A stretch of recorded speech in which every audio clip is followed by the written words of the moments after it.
कि मैं ग्रेजुएट होने के बावजूद भी मैं इतने अच्छा पढ़ाती थी, मेरा स्कूल भी छूट गया था। क्योंकि मेरी बॉडी थी वो एक साइड को टेढ़ी होने लग गई थी और मेरी बखी में इस साइड में दर्द होने लग गया था।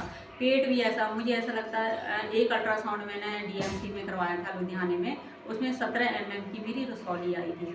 उसके बाद मेरे पता नहीं क्या हुआ, मालिक की ऐसी ऊपर वाले की मार पड़ी कि मेरा शरीर टेढ़ा होने लग गया, हाथ मेरे ऐसे अंदर को बिंगे से होने लगे जैसे अंदर को हो गए और शरीर मेरा एक तरफ को होने लग गया।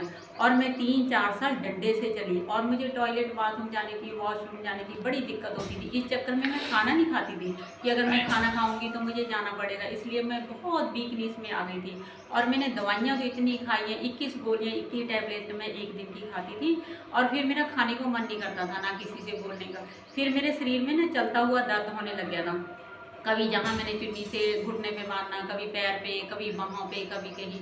फिर मेरे कंधों में दर्द होने लग गया, उसकी मुरादाबाद से मेरी दवाइयाँ आने लगी। फिर मेरा शरीर ऐसे हो गया हड्डियाँ हड्डियाँ, मैं चारपाई पे लगभग 3-4 साल लगातार ही पड़ी रही। 7 साल तो मैं बहुत ही ज़्यादा बीमार रही। फिर बस मैं खाना खूना भी नहीं खाती थी, मुझे 8-10 दिन में एक आधी रोटी खा ली, भूख लग गई।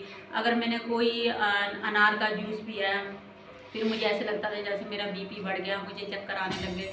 मैं 4-5 साल में कभी मेरा ऐसे लगता है मैं 2 डंडे का सहारा लूँ, लेकिन मैं बाबा जी की कृपा से एडमिट नहीं हुई थी, मैं घर के ही अपना यूज करती थी दवाइयाँ।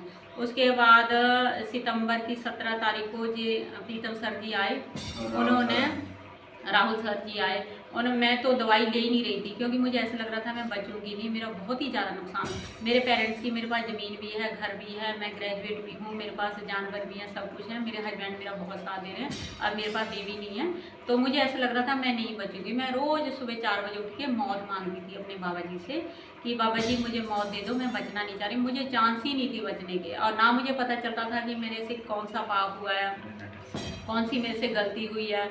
जब से जी रिना टेस्ट सर जी देके गए मुझे, प्रीतम सर जी, तो उससे इससे मुझे इतना बेनिफिट हुआ है सर जी, इतना बेनिफिट हुआ है कि मैं समझ में नहीं आ रहा है कि मैं कौन सा पॉइंट आपको बताऊं, कौन सा छोड़ूं। और मुझे ना, एक तो मैं पहले बहुत रोती थी, अब मुझे हंसना अच्छा लगता है और मुझे रेडी होना अच्छा लगता है कि मुझे बहुत, मैं सूट सिलवाऊँ, फ्रेश होके कहीं जाऊँ। और मेरे शरीर का दर्द बिल्कुल ही ख़त्म हो गया है, दर्द नहीं होता। थोड़ा मेरी टांगों में थोड़ी प्रॉब्लम है जिससे मुझे बैठने में दिक्कत होती है, एक थोड़ी कम नींद आती है और मैं अपने बाल भी संवारने लगी, अपने आप को केयर करने लगी। हमारे दर्शकों को आप रेनेट्स के बारे में क्या